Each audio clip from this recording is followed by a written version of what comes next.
본문은 호세아 14장입니다. 제목은 하나님께 돌아가자입니다. 본문 요약을 읽겠습니다. 호세아 14장은 결말의 내용이다. 호세아는 은혜와 긍휼이 풍성하신 하나님께로 속히 돌아오라는 촉구로 호세아서를 끝낸다. 참 사랑과 위로와 긍휼은 오직 하나님께만 있다.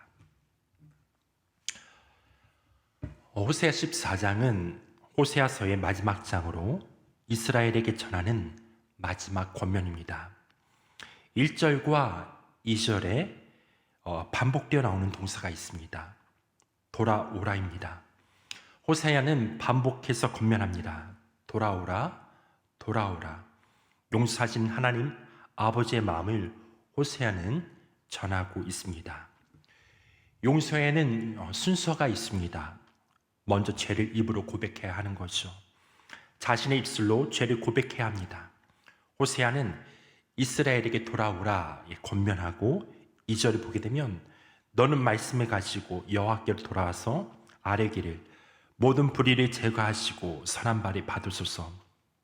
우리가 수송아지를 대신하여 입술의 열매를 주께 드리리이다 라고 말하고 있습니다. 정직하게 자신의 죄를 고백하는 것을 하나님께서는 기쁘게 받으시는 것을 알 수 있습니다. 하나님께서는 자신의 죄를 진심으로 고백하는 자녀들을 불의에서 깨끗하게 하시는 분이시죠. 요한일서 1장 9절입니다. 만일 우리가 우리 죄를 자백하면 그는 미쁘시고 의로우사 우리 죄를 사하시며 우리를 모든 불의에서 깨끗하게 하실 것이요. 무엇이 우리로 이스라엘 백성으로 하여금 불의로부터 깨끗하게 합니까? 바로 하나님에 대한 바른 생각을 가질 때 가능합니다. 호세아는 이 백성이 하나님에 대한 지식이 없기 때문에 망한다라고 말하고 있습니다. 하나님의 바른 지식이 없어 이들이 불의의 굴레에서 벗어나지 못하고 있다 하신 것이죠. 그래서 호세아는 힘써 하나님을 알아야 한다라고 명했습니다. 호세아 6장 3절입니다. 우리가 주님을 알자, 애써 주님을 알자.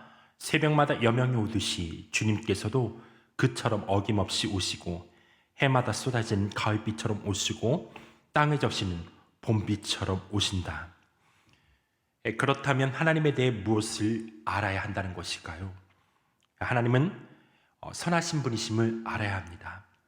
자녀의 필요를 아신 아버지 되신 하나님께서 좋은 것으로 그대의 삶을 채워가실 것이라는 것이죠.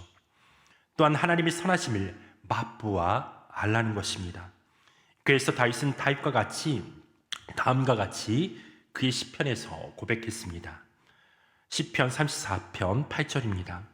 너희는 여호와의 선하심을 맛보아 알지어다. 그에게 피하는 자는 복이 있도다. 하나님은 선하십니다. 하나님은 좋으신 분이십니다. 그러나 이스라엘 백성은 여전히 그 선하신 하나님을 온전히 신뢰하지 못하고 있습니다. 삶의 우선순위는 언제나 레바논 백향목이 있습니다. 본문의 4절 8절을 보면 반복해서 레바논 백향목이 나옵니다. 레바논은 불을 상징합니다. 그리고 안정을 상징하죠. 5절입니다.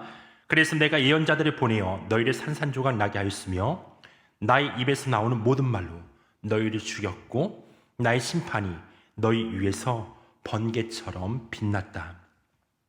레바논은 이스라엘 북쪽 접경 지역을 뜻하며 두루의 히람이 이 지역의 특산품인 백향목 나무들을 솔로몬에게 공급해 주기도 했습니다.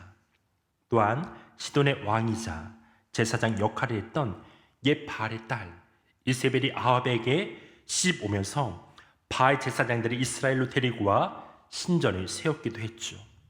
이러한 이유로 레바논은 백향목이 뿌리 깊이 박혀 흔들림 없이 안정된 삶, 풍요로운 삶을 상징합니다. 레바논은 바알 신을 통해 풍요로운 삶을 보장받을 수 있음을 이스라엘에게 수출한 것이죠. 그러나 호세아는 그의 마지막 호수에 돌아오라, 돌아오라 부르짖으며 레바논의 백향목이 아닌 하나님께서 이스라엘을 돌봐 삶의 풍성함을 경험하며 살아가게 될 것이라는 하나님의 약속을 전해줍니다. 8절입니다. 에브라임이 고백할 것이다. 나는 이제 우상들과 아무 상관이 없습니다. 그러면 나는 그에게 응답할 것이다. 내가 너를 지켜주마. 나는 무성한 잣나무와 같으니 너는 필요한 생명의 열매를 나에게서 언제나 얻을 수 있을 것이다. 내가 너를 지켜주마. 호세아는 이스라엘을 돌보고 지키는 이가 아시리아가 아니라 하나님의 있음을 강조하고 있습니다. 바로 이것이 호세아서의 주제인 거죠. 왜 이스라엘은 두 마음을 가졌을까요? 왜 하나님보다 앞선 우상 바알, 레바논의 백향목을 두었을까요? 하나님의 선하심 믿지 못했기 때문이죠. 하나님께서 그들의 인생을 돌봐주실 것을 확신하지 못했기 때문입니다. 우상은 거짓 신들입니다. 인간의 끝없는 탐식과 욕망을 투영한 것들이죠. 그러므로 인간의 탐심과 욕망이 아닌 하나님을 앞에 두는 마음의 훈련을 해야 합니다. 이는 하나님을 바르게 알 때야 비로소 가능해지는 것들이죠. 하나님의 선하심을 믿고 알아갈 때 가능해집니다. 탐심과 욕망이 사로잡혀 거짓 신들로 마음을 채워가고 인생을 채워가는 것이 아니라 하나님의 뜻과 순종을 통해 얻게 되는 기대치 못한 그런 은혜들로 채워갈 수 있다라는 거예요. 용서에는 순서가 있다고 말씀드렸습니다. 입으로 먼저 죄를 고백해야 하는 거죠. 그리고 제 고백을 듣고 용서하기로 결정하신 하나님에 대한 바른 지식이 필요한 거예요. 만약 사람에게 죄를 지었다면 용서를 구해야 합니다. 입을 벌려 용서를 구해야 하는 거죠. 내 탐심과 욕망이 사로잡혀 했던 많은 행동이 얼마나 하나님과 그 사람들에게 상처와 아픔을 주었을지에 또 용서하기 위해 얼마나 힘든 결정들을 해야 했을지에 대한 바른 지식이 있어야 하는 거죠. 하나님의 사랑은 허다한 죄를 덮습니다. 하나님께서 우리를 용서해 주신 것은 우리의 노력 때문이 아니죠. 우리의 고백 때문이 아닙니다. 하나님의 사랑이 우리의 제약보다 더 크시기 때문입니다. 그 크신 사랑을 알았다고 한다면 이제 선택해야 합니다. 물론 실수할 수 있습니다. 그러나 하나님을 알기 위해 힘쓴다면 용서하신 바로 그 하나님을 알고 바른 관계를 맺고 그분의 돌보심과 도우심 속에서 만족하며 살아가는 것을 최우선순위에 두고 살아가기로 결단해야 합니다. 이를 위해 부단히 노력해야 하는 것이죠. 마음의 우선순위를 하나님을 최우선순위로 두는 훈련을 해야 합니다. 이것은 결단코 쉽지 않습니다. 하나님의 은혜로 가능한 거죠. 우리가 복음을 처음으로 듣고 예수 그리스도를 인격적으로 맞닥뜨리고 난다면 첫 번째, 죄된 인간의 반응은 죄를 자백하게 돼요. 하나님 없이 살아온 인생이 빛 대신 예수님을 만나 발견하게 되는 것은 자신을 가득 채우고 있는 죄입니다. 내 안에 있는 내가 알고 있던 내가 너무나 추억하고 더럽다는 것이 보게 됩니다. 이전에 당연히 여겼던 생각들과 행동들이 부담스럽게 느껴집니다. 두 마음이 생기기 시작해요. 어떻게 해야 하나라는 질문이 던지게 됩니다. 호세아는 하나님을 알라 말하고 있죠. 알기 위해 애쓰라 합니다. 하나님이 어떠한 분이신지를 알아야 합니다. 나의 가득한 죄를 아시면서도 사랑하시는 그 하나님을 알아야 합니다. 그리고 삶 속에서 그분과 동행하며 하나님의 선하심을 맛보아 알아야 하는 것이죠. 마음속에 가득 채운 거짓신들, 우상들, 하나님보다 앞선 것들, 나의 욕망과 야심을 투영한 그 모든 것들을 하나씩 무너뜨려야 합니다. 그래야 하나님과 동행하며 그분의 말씀대로 순종하며 그분의 인도하심을 경험하며 살아갈 수 있게 되는 거죠. 눈으로 보며 살피며 판단하며 결정하는 인생이 아닌 귀로 듣고 따라가는 인생을 살아가게 됩니다. 9절입니다. 누가 지혜가 있어 이런 일을 깨달으며 누가 총명이 있어 이런 일을 알겠느냐. 여호와의 도는 정직하니 의인은 그 길로 다니거니와 그러나 죄인은 그 길에 걸려 넘어지리라.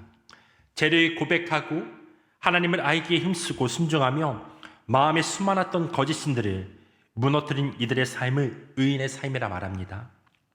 그리고 그들은 더 이상 눈으로 보고 살피고 비교하고 판단하고 의견을 듣고 그리고 손이 따져 선택하는 인생이 아닌 귀로 듣고 순종하고 따라가는 인생을 살아가게 되는 것이죠. 그들은 하나님의 선하심을 온전히 신뢰하기에 전심으로 순종합니다. 의인의 길에 걸어가기로 결단한다면 주님은 반드시 그들을 도우실 것입니다. 그래서 더 이상 남의 길을 보며 불안해하지도 않고 염려해하지도 않고 불화하지 않으며 도리어 한길가는 순례자로 의인의 삶을 살아가게 하시는 것이죠. 사랑하는 성도 여러분, 하나님은 참 좋으신 분이십니다.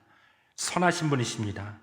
우리가 순종함으로 하나님의 선하심을 맛보아 알아가며 그 길을 끝까지 걸어가는 우리 모두가 되기를 주님의 이름으로 축원합니다. 이 시간 제가 기도하고 계속해서 개인 기도하는 시간을 갖겠습니다. 하나님, 오늘도 우리가 주님을 더욱더 알기를 간절히 기도합니다.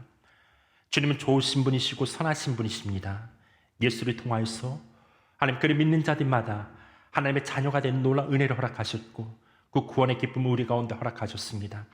더 이상 옛사람의 그런 굴레에서 우리가 속하지 않고 벗어나 의인의 길로 또 나아갈 수 있도록 우리 가운데 은혜를 주셨습니다. 오늘도 주님만이 우리의 유일한 소망 되심을 알고 아침에 말씀과 기도를 통하여서 더욱더 주님 앞에 나아가게 될 때에 주님이 우리 가운데 자신이 계시하시고 주님과 더욱더 깊은 연합 가운데 나아갈 수 있도록 하나님 그런 은혜를 우리 가운데 베풀어 주옵소서. 오늘 하루의 삶 또한 주님께 올려드립니다. 하나님, 우리의 마음이 연약하고 또한 때로는 걱정이 있을 때 또한 두려움이 있을 때 우리가 하나님 세상을 바라보는 것이 아니라 오늘도 주님을 바라보며 믿음으로 나아가는 믿음의 발걸음으로 또한 주님께서 명하신 그 길로 나아가는 시간들이 될 수 있도록 주님 오늘 하루를 축복하여 주십시오. 그래서 뒤로 물러가는 것이 아니라 영원함의 하나님의 주님 구원함에 이르는 이기는 자들의 삶이 되게 하시고 하나님께 영광 돌리는 삶이 될 수 있도록 주님 우리의 삶을 축복하시고 성령으로 충만케 하여 주옵소서. 이 아침에 주님의 얼굴을 구하고 기도하는 하나님의 백성들 가운데 주님 함께 하여 주옵소서. 예수님의 이름으로 기도했습니다. 아멘.